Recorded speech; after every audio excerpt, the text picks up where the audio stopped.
자, 우리 제목을 같이 한번 읽어보실까요? 시작. 올해도 말씀과 기도로 주님과 동행합시다.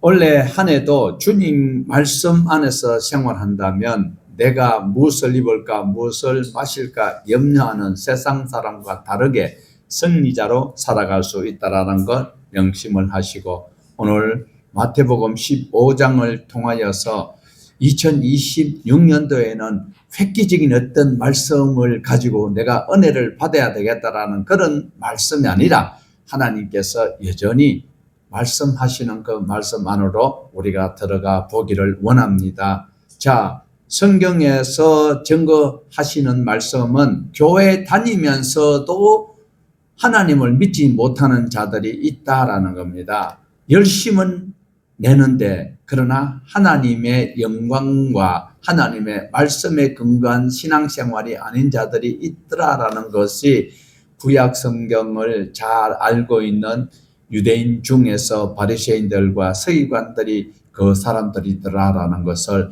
본문을 통해서 우리가 배울 수 있습니다. 오늘 저와 여러분이 신앙생활을 한다고 교회에 와 있지만 교회에 와 있는데도 하나님의 말씀과 상관없는 열심과 종교 행위에 저희들이 동참한다면 가장 불쌍한 자가 아닐 수가 없습니다. 교회 내에 있으면서도 불신자의 그 반열에 서지 아니하도록 2026년도에는 말씀과 기도로 주님 앞에 돋보이는 삶을 살아갈 수 있는 우리 모두가 되기를 원합니다. 자, 우리 1절과 2절을 같이 한번 다시 읽어보시겠습니다. 그때에 바리새인과 서기관들이 예루살렘으로부터 예수께 나와 이르되 당신의 제자들이 어찌하여 장로들의 전통을 범하나이까? 떡을 먹을 때에 손을 씻지 아니. 자, 얼마나 열심히 있으면 예루살렘에서부터 갈릴리까지 예수님을 쫓아왔다라는 겁니다. 그런데 쫓아왔을 때 나타나는 현상은 제자들이 떡을 먹는데 손을 씻지 아니하고 먹었다라고 이야기를 하고 있습니다.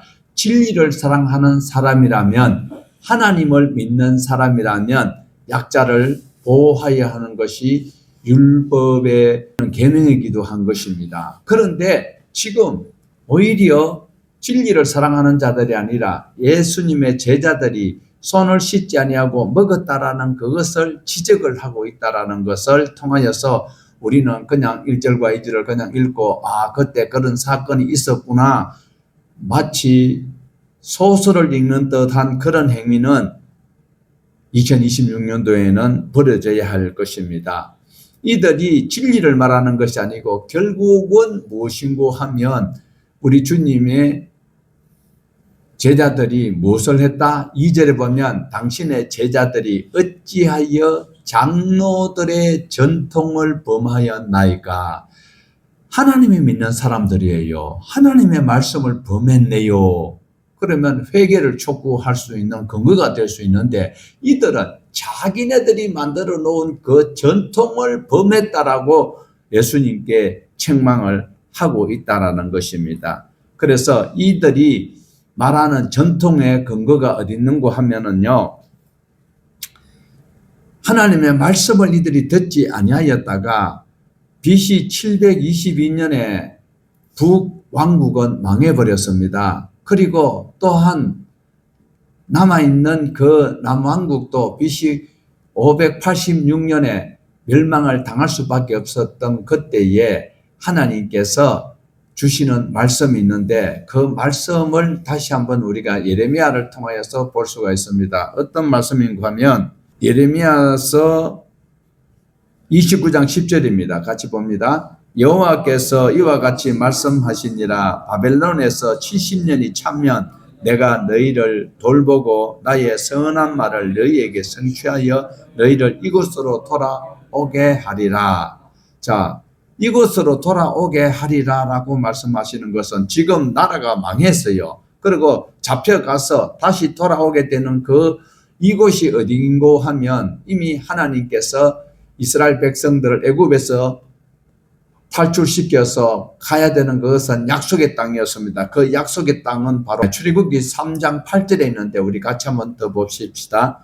내가 내려가서 그들을 애굽인의 손에서 건져내고 그들을 그 땅에서 인도하여 아름답고 광대한 땅, 젖과 꿀이 흐르는 땅, 그 가나안 족속, 헷 족속, 아모리 족속, 브리스 족속, 히위 족속, 여부스 족속의 지방에 데려가노라 하노라. 이 7 족속이 살고 있는 그 지방으로 데려가시는 것이 애굽에서 하나님이 탈출시키는 목적이었습니다. 그러면 조금 전에 우리가 예레미야서 29장에서는 이 땅으로 이것으로 돌아오게 하리라. 이것이 바로 무엇인고 하면 약속의 땅으로 다시 돌아오도록 하는데 왜 약속의 땅으로 돌아와야 되는가?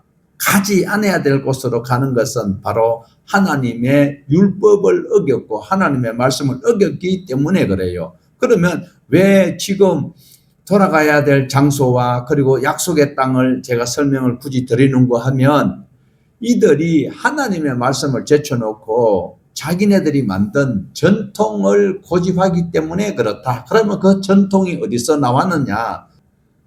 하나님의 말씀이 아니에요. 이 사람들은 열심은 있어요. 특심이에요. 그런데 이들이 만들어내는 것이 전통이 어디서 나왔는가 하면 바로 바벨론에 끌려갔다라는 거예요.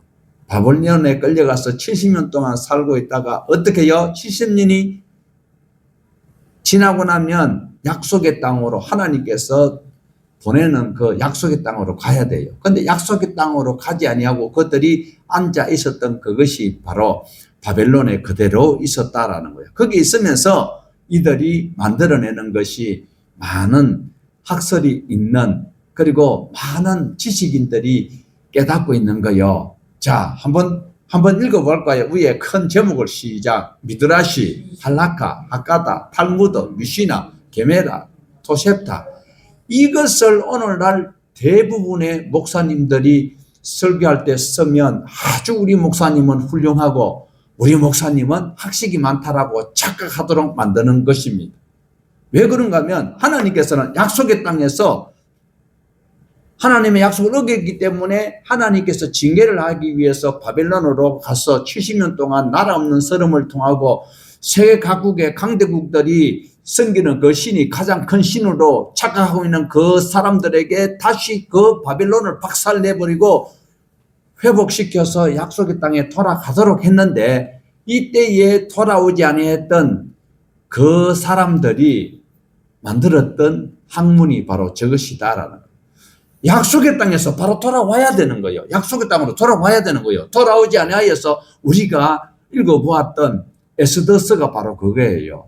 하나님의 말씀대로 애굽에서 탈출하여서 약속의 땅에서 정말 기와요청 만보라고 적박 부리는 땅에서 살아야 될 그들이 하나님의 말씀을 어기고 가난한 자를 그리고 힘없는 자들을 억압하고 이러던 것을 하나님께서는 차마 못 보시고 계명을 어기니까 다시 훈련을 좀 더 받아야 되겠다. 이래서 바로 바벨론으로 보냈었어요. 그리고 돌아와야 되는데 돌아오지 아니하고 미근적되고 있던 모르드게나 에스더가 바로 그렇게 큰 곤욕을 당했던 거예요. 그런데 여기 있으면서 이 사람들이 하나님의 말씀을 제대로 살펴봐야 되겠다라고 해서 어떻게 해요? 미드라시, 드라시라가 다라시가 찾다라는 단어거든요. 그런데 하나님의 말씀을 찾아서 연구하는 사람들이 바로 어떤 사람들인가? 그곳에서 고국으로 돌아가서 사명과 역할을 감당해야 되는 사람들이 마치 주일날 교회 와야 되는 사람이 교회는 안 오고 그 현장에 있으면서도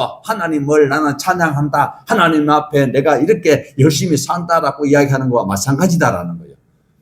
그러면서 그들이 연구해서 만들었던 것이 할라카예요. 그리고 하카다예요. 할라카라는 것은 바로 법적인 근거에 의해서 토라를 연구하고 세부 시행 세칙을 만드는 그것이 바로 할라카예요. 그리고 하카다는 이야기한다라는 식이거든요. 그러니까 엄밀히 말하면 미드라시는 하나님의 말씀을 자기네들에게 유리하도록 법적 어떤 조항을 만드는 그런 이야기를 쭉 기록해 놓는 것이 무엇이다? 바로 학가다, 할라카 합쳐서 이것이 무엇이 되는가 하면 바로 탈무드라고 이야기하는 거예요. 오늘날 많은 사람들이요, 목사님들이 교회에서 탈무드를 이야기하는 것은 가슴이 찢어지는 아픔이 아닐 수가 없어요.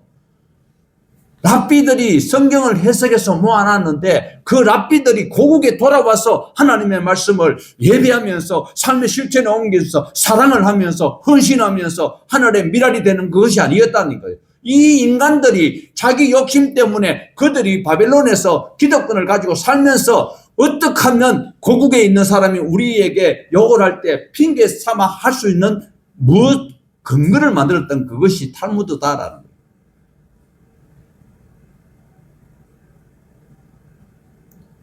얼마나 가슴 아픈지 몰라요. 목사님들이, 큰 교회 목사님들이, 유학 갔다 왔다 하는 사람들이 하는 소리가, 탈무드가 어떻고, 유대 랍비들이 어떻고, 하나님의 말씀을 제쳐놓고 예수님께서 이 지지를 했잖아요. 너희들은 너희들이 만든 전통을 가지고 왜 내 제자들을 책망하느냐라는 거예요. 이때 예수님께서 하시는 말씀은 대답하여 이르시되 너희는 어찌하여 너희 전통으로 하나님의 계명을 범하느냐, 이렇게 딱 책망을 하고 계시는 거예요. 이 인간들이 만들었던 것이요, 오늘날 말하면요 한 트럭이 넘어요. 그런데 그렇게 많은 미드라시, 할라카, 학가다가 헷가다 하도록 만드는 거예요. 탈무드, 미시나, 게메라, 토셉타를 만들어 가지고 있는 이것이 정작 하나님의 말씀 3절에서 예수님이 지적하고 있는 그 말씀과 똑같습니다. 성경이 원래 말씀하려고 하는 그것을 자기네들이 만든 해석 때문에 원 해석을 바로 하지 못하고 읽지도 못하도록 만들어버리고 있다라는 거예요. 그래서 제가 종종 말씀드렸지만 성경을 읽어야 되는 거예요. 성경에 관한 책을 읽는 자들이 너무 많아요. 목사님들이 설교하기 위해서는 성경에 관한 책을 참조는 할 수 있지만 성도 여러분은 성경을 읽어야 돼요. 성경을. 그래서 2026년도에는 하나님의 말씀을 부여잡고 말씀대로 살아가야 되는 거예요. 말씀대로 행할 때에 하나님께서 실수로 거역했던 그들이 70년 동안 살면서 이방신은 아무것도 아니고 이방 사람들이 부자가 되는 저것이 아무 무용지물이라는 것을 깨닫게 될 때에 다시 약속의 땅으로 왔을 때 바로 살았더라면 얼마나 좋았을까요? 그런데 그들이 지금까지도 나라가 없어요. 저와 여러분이 2026년대는 하나님의 말씀 속에서 주님과 동행을 한다면 세상이 가지고 있는, 강대국들이 가지고 있는 그 부요와 풍요가 전혀 상관이 없어요. 주님이 약속하셨어요. 하나님의 말씀대로 안식일을 지키러 왔을 때 하나님께서 지켜주셔서 어떤 나라가 외부에서 쳐들어오지 못하도록 하나님이 지켜주시겠다는 그 말씀 못 믿으면서 천국 가려 하면 하나님의 백성의 반열에서는 이미 이탈된 자가 아닐 수 없다라는 것을 우리에게 말씀을 하고 있습니다.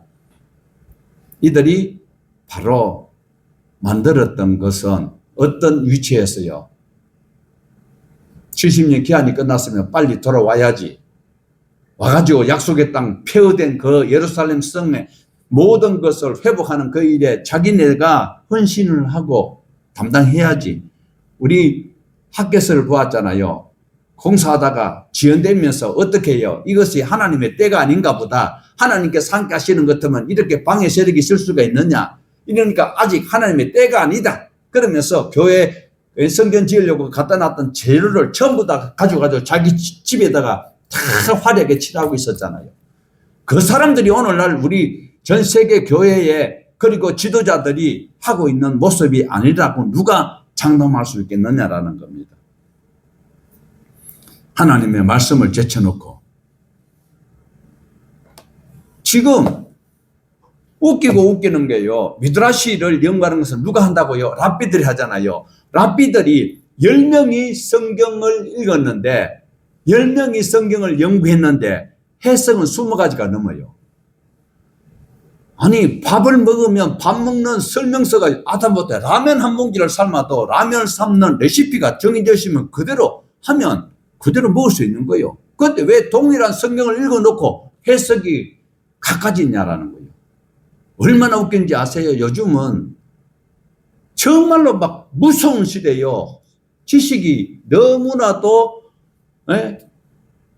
극에 달할 정도로 하나님을 만들어낼 정도로 지식이 충만한 이 마지막 때에 성경에서 말씀하고 있는 말씀을 예수님의 당시에 여인들이 어떻게 했는가 그걸 연구해가지고 그걸 가지고 박사학위를 받아가지고 이 교회 저 교회 다니면서 세미나 한다고 하나님께서 하신 말씀은 우리가 마귀에게 속아가지고 뱀에게 속아가지고 지옥 갈 일만 하고 있으니까 제발 거기서 탈출할 수 있는 방법이 바로 내 아들을 보내가지고 내 아들이 바로 말씀 너희들에게 가르치고 했던 그대로 믿으면 천국 가도록 해줄게 하는 이 말씀을 왜 제쳐놓고 다른 이론을 가지고 지금은요 더하지요. 랍비보다도 AI가 더 똑똑해요. AI가 챗 GPT가 전 세계의 도서관에 있는 책을 다 읽었는 10살짜리의 아이라는 거예요. 전 세계에 아니 웬만하면요 전 세계 거 다 못 읽어요. 그런데 챗 GPT가 전 세계 도서관에 있는 책을 다 읽은 10살짜리의 수준 되는 거기에서 물어보면 답이 각가지가 요래 물으면 이렇게 대답하고 저래 물으면 저렇게 대답하는 거예요. 오늘날 성경에서 하나님께서 말씀하시고자 하시는 대로 바로 설교하는 것이 목사가 맡은 본분이에요. 예수님의 보혈은 그대로 우리에게 적용될 때에 그 모든 흉악한 죄가 다 사라지고 용서함 받고 천국 갈 수 있는 거예요. 그 보혈에다가 다른 이물질을 가득히 더 채우면 무용지물이 되고 마는 거예요. 다른 이 지식과 이설이 들어갈 필요가 없는 것이 하나님의 말씀이다라는 거 꼭 기억을 하셔야 됩니다. 자, 문제는 지금 이들이 예루살렘에서 갈릴리까지 쫓아와가지고 예수님의 제자들이 손을 씻지 않냐고 먹는다라고 책망을 하고 있는데 바로 예수님께서는 그들을 앞에서 제자들이 잘못한 것은 사실이잖아요. 그러면 가서 손 씻고 와 이러면 끝나는 거예요. 그런데 예수님께서는 제자들을 오히려 두둔하는 이런 장면을 우리에게 보여주고 있습니다. 왜 그런가 하면 여기 15장에서 예수님께서 우리에게 그리고 후대에게 보여줄 교훈이 있기 때문에 그렇게 말씀을 하셨다라는 것입니다. 자, 그래서 우리 4절과 5절을 보십니다. 하나님이 이르렀으되 내 부모를 공경하라 하시고 또 아버지나 어머니를 비방하는 자는 반드시 죽임을 당하리라 하셨거늘 너희는 이러기를 누구든지 아버지에게나 어머니에게 말하기를 내가 드려 유익하게 할 것이 하나님께 드림이 되었다고 하기만 하면 이것이 바로 고르반이에요. 고르반. 부모에게 효도 안 하면서도 나는 지금 교회 일을 맡았기 때문에 내가 지금 어떠한 직분을 교회에서 맡아서 이 일 때문에 나는 교회 또 하나님 앞에 영광을 돌려야 되는 이런 위치에 있어서 부모에게 아니에요. 하나님은 보이지 아니하는 하나님보다 보이는 부모를 바로 섬길 때에 사랑 관계가 원만할 때에 하나님께서 기뻐하시는 것이지 사람끼리 원수가 제가 있으면서 하나님 앞에 영광을 돌린다는 것은 하나님께서 금하고 있다는 사실을 꼭 기억을 하셔야 합니다. 하나님께서는 바로 어떤 말씀을 우리에게 더 책망적으로 말씀하시는가 하면 부모를 공경해야 되는 그 역할은 당연히 자녀가 해야 된다라는 겁니다. 자, 우리 6절을 한번 보십시다. 그 부모를 공경할 것이 없다 하면 너희의 전통으로 하나님의 말씀을 폐하는도다. 고르반이에요. 고르반. 하나님 앞에 드려지는 것이 고르반인데 실제로 하나님 앞에 드릴 수 있다면 아니 하나님을 사랑하는 사람이 하나님이 내신 그 말씀을 어길 수 있을 수 있느냐는 거예요. 5계명에 내 부모를 공경하라고 말씀하셨어요.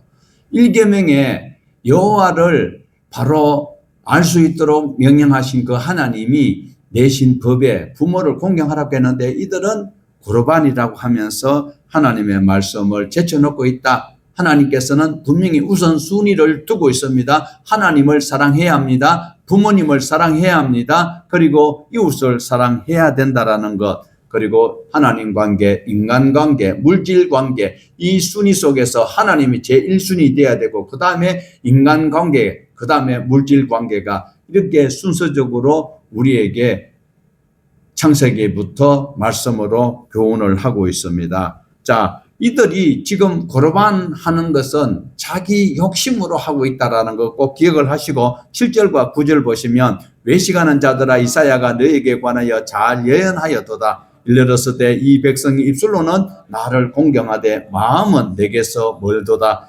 사람의 계명으로 교훈을 삼아 가르치니 나를 헛되이 경배하는도다 하였느니라 하시고, 하나님의 말씀이 아니고 누구 말을요? 자기네들이 만들어 놓고 자기네들끼리 만들고 있는 거예요.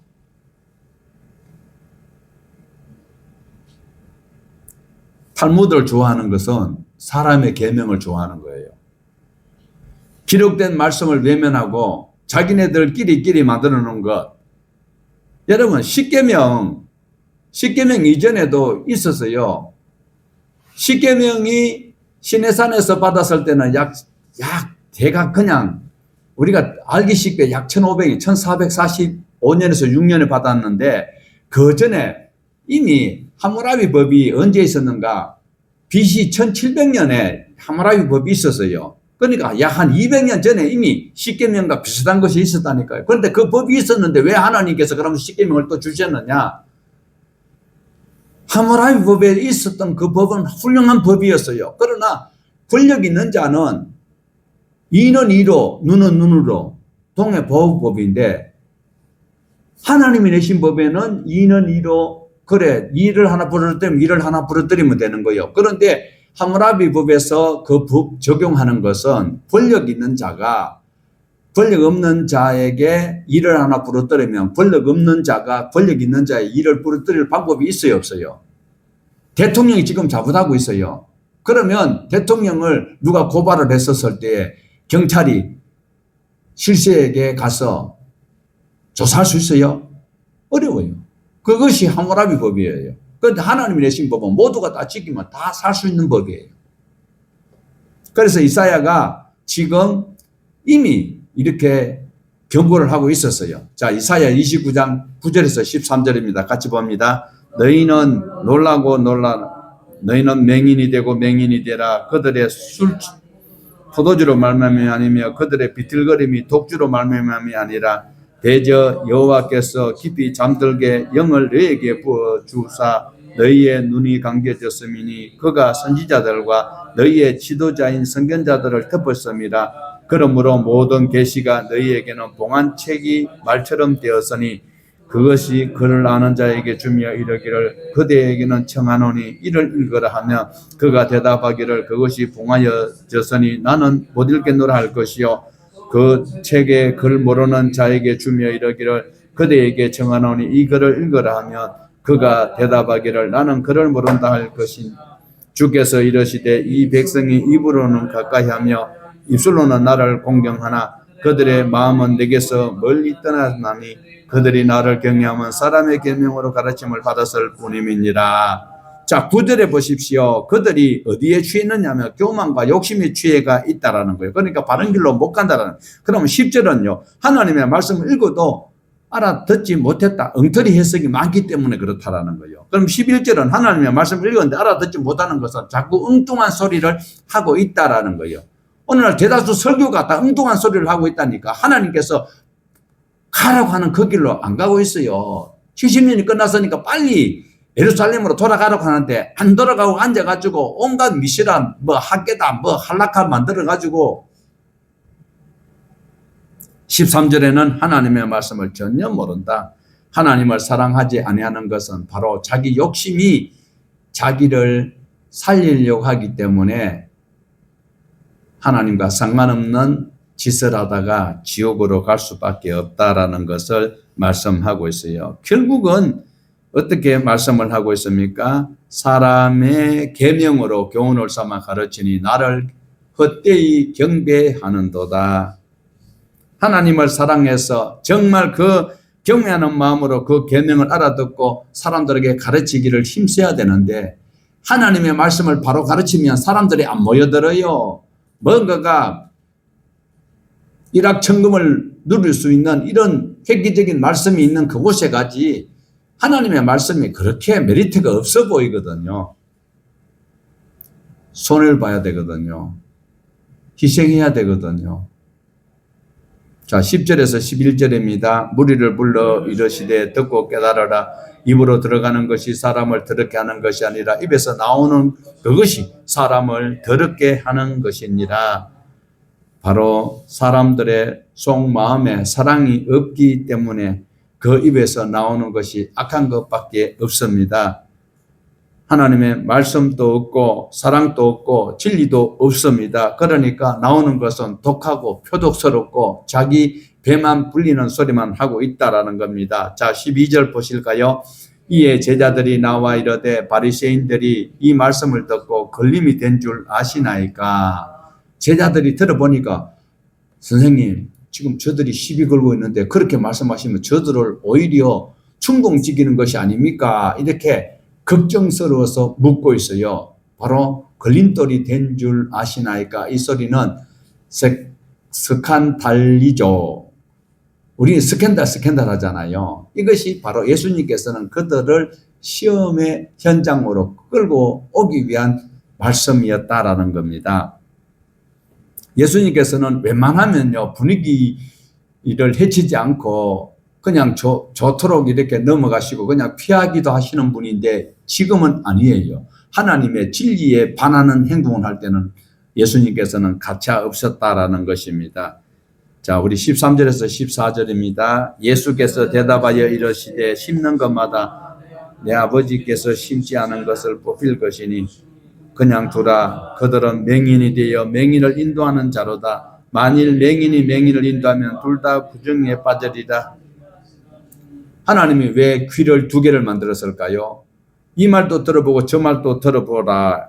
그리고 한 가지를 선택하도록 하셨다라는 것은 하나님의 자녀들은 하나님의 말씀을 들어야 되는 거예요. 하와는 뱀의 말 들어보고 하나님의 말씀과 비교하다가 자기에게 유리한 것을 선택하였다라는 것, 자기 욕심을 따르면 자기가 멸망당할 수밖에 없다라는 것 꼭 기억을 하여야 합니다. 이것만 배우면 착각하게 될 것 같아요. 천만에 바리새인들이 하나님의 말씀을 얼마나 많이 알고 있는데 그러나 예수를 죽이려고 지금 연구를 하고 공부를 하고 있다는 사실입니다. 하나님의 말씀을 읽을 때에 내가 성경 지식을 더 알려고 읽는 것이 아니라 하나님을 알려고 읽을 때 하나님께서 은혜를 주신다는 사실을 또한 기억하여야 돼요. 이때에 예수님께서 이렇게 대답하시니까 베드로가 묻습니다. 자, 15절에서 16절입니다. 베드로가 대답하여 이르되 이 비유를 우리에게 설명하여 주옵소서. 예수께서 이르시되 아직 베드로가 이제 겸손해졌어요. 예수님 그러면 이걸 우리한테 그 비유하신 거 속인 송을 인도하면 구덩이 빠진다. 그리고 하나님 심지 않은 것은 뽑힌다. 그걸 좀 알게 해주세요. 그러니까 예수님께서 지금 16절에서는 굉장한 책망이에요. 가슴 아픈 말이에요. 지금까지 네가 다니면서 나하고 생활하면서 이랬는데 지금 들을 만한 사람은 다 알아듣는 말 너가 아직까지도 못 듣느냐. 꿀밤을 한번 팍 주는 소리예요. 아무 감정 없이 그냥 예수께서 이러시되 너희도 아직까지 깨달음이 없느냐. 문학적으로 읽을 태도가 아니다라니까요. 17절에서 18절 보십시다. 입으로 들어가는 모든 것은 배로 들어가서 뒤로 내버려지는 줄 알지 못하느냐. 입에서 나오는 것들은 마음에서 나오나니 이것이야말로 사람을 더럽게 하느니라.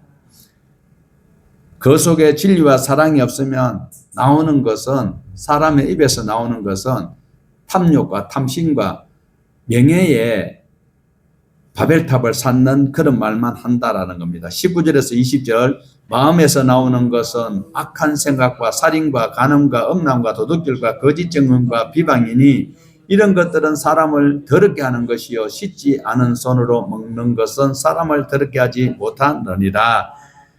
자, 오해하면 안 됩니다. 레위기 11장을 지켜야 돼요, 안 지켜야 돼요? 레위기 11장은 음식을 구별하여 먹으라 그랬어요. 그런데 어떤 사람들은 아니 20절을 가지고 말씀을 하는 거예요. 자, 20절 다시 읽어봐요. 이런 것들은 사람을 더럽게 하는 것이 아니요, 씻지 않는 손으로 먹는 것은 사람을 더럽게 하느니라. 그런데 예수님께서 여기서 말씀하시는 것은 모든 음식을 다 먹을 수 있다 소리가 아니에요. 빵을 먹을 때는 손을 씻어야 된다 이 소리예요. 빵에 대한 이야기지 모든 음식은 이야기가 아니다라는 것. 음식을 가려 먹는 것은 신불신 간에 건강에 매우 중요합니다. 자기 건강을 지키는 것이 바로 이웃을 사랑하는 행위입니다. 하나님이 내신 법이 있는데 예수님께서는 하나님 말씀으로 만드는 그 계명을 무시하는 예수님은 아니었다라는 것 꼭 기억을 하여야 합니다. 그러니까 손을 씻지 않고 먹는 그것이 사람을 더럽게 하는 것이 아니고 사람을 병들게는 할 수 있으니까 병균을 먹을 수 있으니까 씻는 것이 마땅하지만 그러나 그것 가지고 사람이 더럽혀지지는 않는다. 인성이 더럽혀지지는 않는다. 자, 지나간 말씀이지만 마태복음 12장 35절에서 36절입니다. 선한 사람은 그 산 선에서 선을, 악한 사람은 그 산 악에서 악한 것을 내느니라. 내가 너희에게 이르노니 사람이 무슨 무익한 말을 하든지 심판날에 이에 대하여 신문을. 더러운 것이 왜 나올까요? 더러운 걸레를 가지고 닦으면 닦을수록 더 오염이 심해질 수 있습니다. 말에 실수가 없도록 다듬으라고 말씀하는데 저는 자유로울 수 없습니다. 그렇지만 변화돼야 2026년도에 살아갈 수 있는 출발점이 되겠지요. 자, 20절을 다시 한번 보십시다. 이런 것들은 사람을 더럽게 하는 것이요 씻지 않는 손으로 먹는 것은 사람을 더럽게 하지 못하느니라. 유대인들이 가장 더럽게 여기는 것은 바로 이방인들이거든요. 이방인을 예수님도 개로 취급하게 한 말씀을 한 적이 있어요. 자, 이렇게 하면서 더럽게 하지 못하느니라 했는데 마태가 그 다음에 이제 유대인들이 싫어하는 더러운 것은 이방인들인데 이방인이 나오는 그런 장면으로 넘어가는 과정이 바로 21절에서 22절입니다. 예수께서 거기서 나가사 두로와 시돈 지방으로 들어가시니 가나안 여자 하나가 그 지경에서 나와 소리질러 이르되 주 다윗의 자손이여 나를 불쌍히 여기소서 내 딸이. 자, 이방인인데 예수님을 메시아로 부르고 있어요. 다윗의 자손이여 바로 메시아로 인정하고 있다라는 겁니다. 귀신이 들리자 사람이 흉악해졌다라는데 바로 예수님께서는 그 여인을 무시하는 장면, 유대인들이 멸시하는 이방인 땅으로 가서 이방인이 지금 자기 딸이 흉하게 귀신 들렸다고 하는데도 메시아로 부르면서도 요청하는데 예수님은 의도적으로 무시하는 그런 장면이 나오고 있습니다. 23절에서 이제 우리 같이 한번 볼까요? 23절, 24절. 예수는 한 말씀도 대답하지 아니하시니 제자들이 와서 청하여 말하되 그 여자가 우리 뒤에서 소리를 지르오니 그를 보내소서. 예수께서 대답하여 이르시되 나는 이스라엘 집에 잃어버린 양 외에는 다른 데로 보내심을 받지 아니하느니라 하시니. 아니 23절 보면 막 제자들이 예수님 말씀 좀 하세요. 저 여자가 자꾸 소리 지르는데 가부를 말씀하세요. 치료해 주시든지 아니면 쫓아버리든지. 그때 우리 주님께서는 일부러 그 땅에 가셨잖아요. 두루와 시돈으로 갔는데 가는 목적은 이방인들을 멸시하는 유대인들이 포란 듯이 그리고 제자들과 동행하여 간 그 시돈과 두로에서 다른 어떠한 일이 있은 거 없어요. 단지 이 여인의 고백적 그리고 그 소원을 단 한 건으로 마무리하는 그 일을 위해서 두로와 시돈으로 주님이 가셨다라는 겁니다. 25절에서 27절 여자가 와서 예수께 절하며 이르되 주여 저를 도우소서. 대답하되 이르시되 잔이의 떡을 취하여 개들에게 던짐이 마땅하지 아니하니라. 여자가 이르되 주여 올소이다마는 개들도 제 주인의 상에서 떨어지는 부스러기를 먹나이다 하니, 예수님의 이 말씀은 이방 여인을 개처럼 멸시하는 것이 아니고 이 여인의 태도와 그리고 신앙의 경중을 지금 달아보고 계시는 장면입니다. 내가 유대인이 되어서 어떻게 이방인에게 내가 접촉할 수 있겠느냐, 이런 의도로 말씀을 예수님께서 하셨어요. 그런데 이 여인의 겸손을 우리에게 예수님은 배우라는 말씀을 주고 있습니다. 완전히 자기 자신을 낮추고 있는 장면이 나오고 있습니다. 27절입니다. 28절. 이에 예수께서 대답하여 이르시되 여자여 내 믿음이 크도다, 내 세운 대로 되리라 하시니 그때로부터 그의 딸이 나으니라. 예수님께서 유일하게 하신 말씀이 내 믿음이 크도다. 내 믿음이 크도다. 예수님이 수많은 유대인들을 만났지만 유대인들에게 내 믿음이 크다라는 말씀을 별로 하신 적이 없어요. 그런데 이 여인이 지금 주님 앞에 나와서 부르짖는 소원은 어떤 것일까요? 소원이 클까요? 적을까요? 이 겸손한 사람이라면 소원이 그닥 크지 아니에요.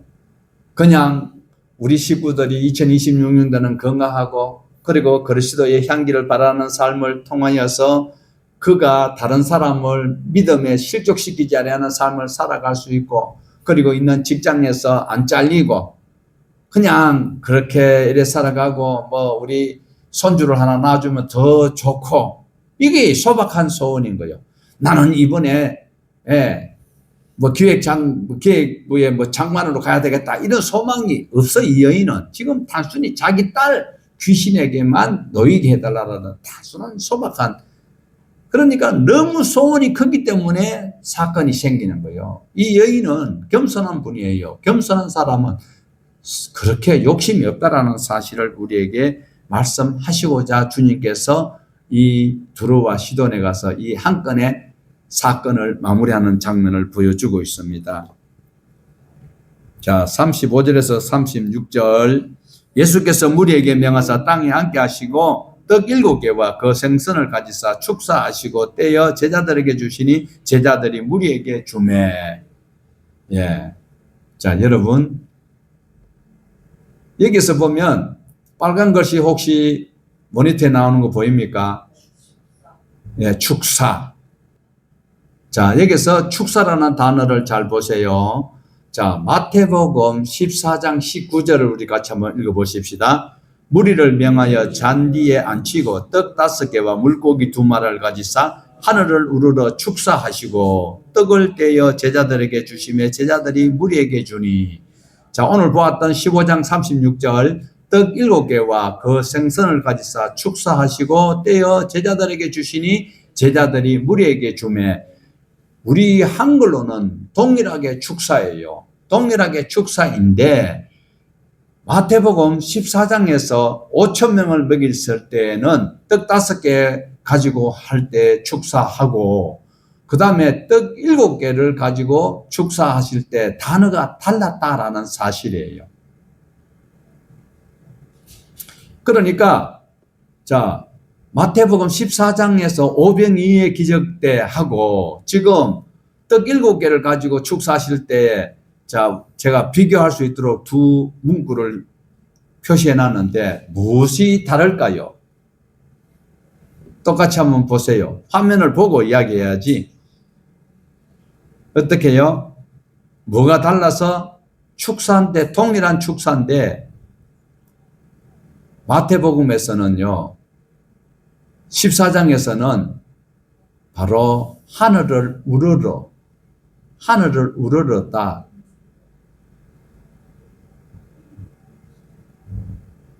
그리고 15장 36절에서는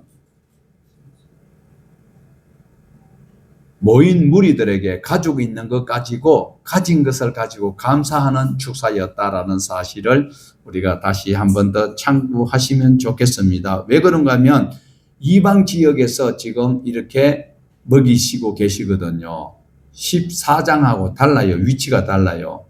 그래서 이방 지역에서 이들에게 그들의 수준에 맞는 주님의 긍휼을 여기서 볼 수가 있습니다. 자, 우리 37절에서 38절입니다. 일곱 강줄에 적에 거두었으며 먹은 자는 여자와 어린이 외에 4,000명이더라.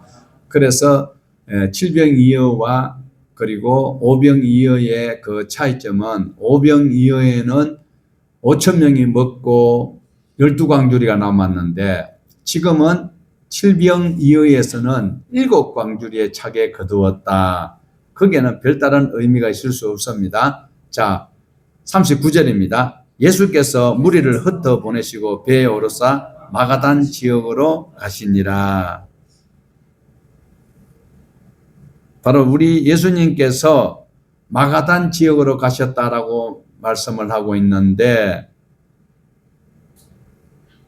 마가단이라는 이름은 그 동네 이름이, 왜 시골 가도 동네 이름이 이제 원 의미가 있고 또 그 별칭이 있듯이 마가단이라는 것은 바로 막달라 마리아가 살았던 그 지역의 그러한 지명이기도 합니다. 그리고 다른 지역에서는 달마누다라고 하기도 합니다. 여러 지역 이름으로 불려지지만 예수님께서는 어떻게 해요? 또 다른 곳으로 복음을 전하러 가셨다라는 것이 중요한 것이지 마가단에 간 것이 중요한 것은 아니다. 이 지역에서 하나님의 그 긍휼하심, 바로 유대인들이 경멸하는 이방인에게 주님의 긍휼을 표시해 주시고 또 다른 지역으로 가시는 장면을 볼 수가 있습니다. 예수님께서 어떻게 해요? 무리를 흩어서 보내시고 배에 올라가셔서 예수님의 그 사명은 계속 계시는 동안에 복음을 전하는 주님의 은총이었습니다. 기적은 목적이 아니고 표지예요. 많은 사람들은 기적을 쫓아다니는데 그 기적 때문에 영혼이 구원받는 일은 없다라는, 그 길로 가는 안내 표시에 불과하다라는 겁니다. 기적은 사람을 붙드는 도구가 되어서는 안 되고 하나님 말씀 장소로 안내하는 통로에 불과하다는 사실을 기억하시고 원래는 기적을 기대하지 마시고 하나님의 말씀 부여잡고 승리하는 모두가 되기를 주님의 이름으로 축복합니다.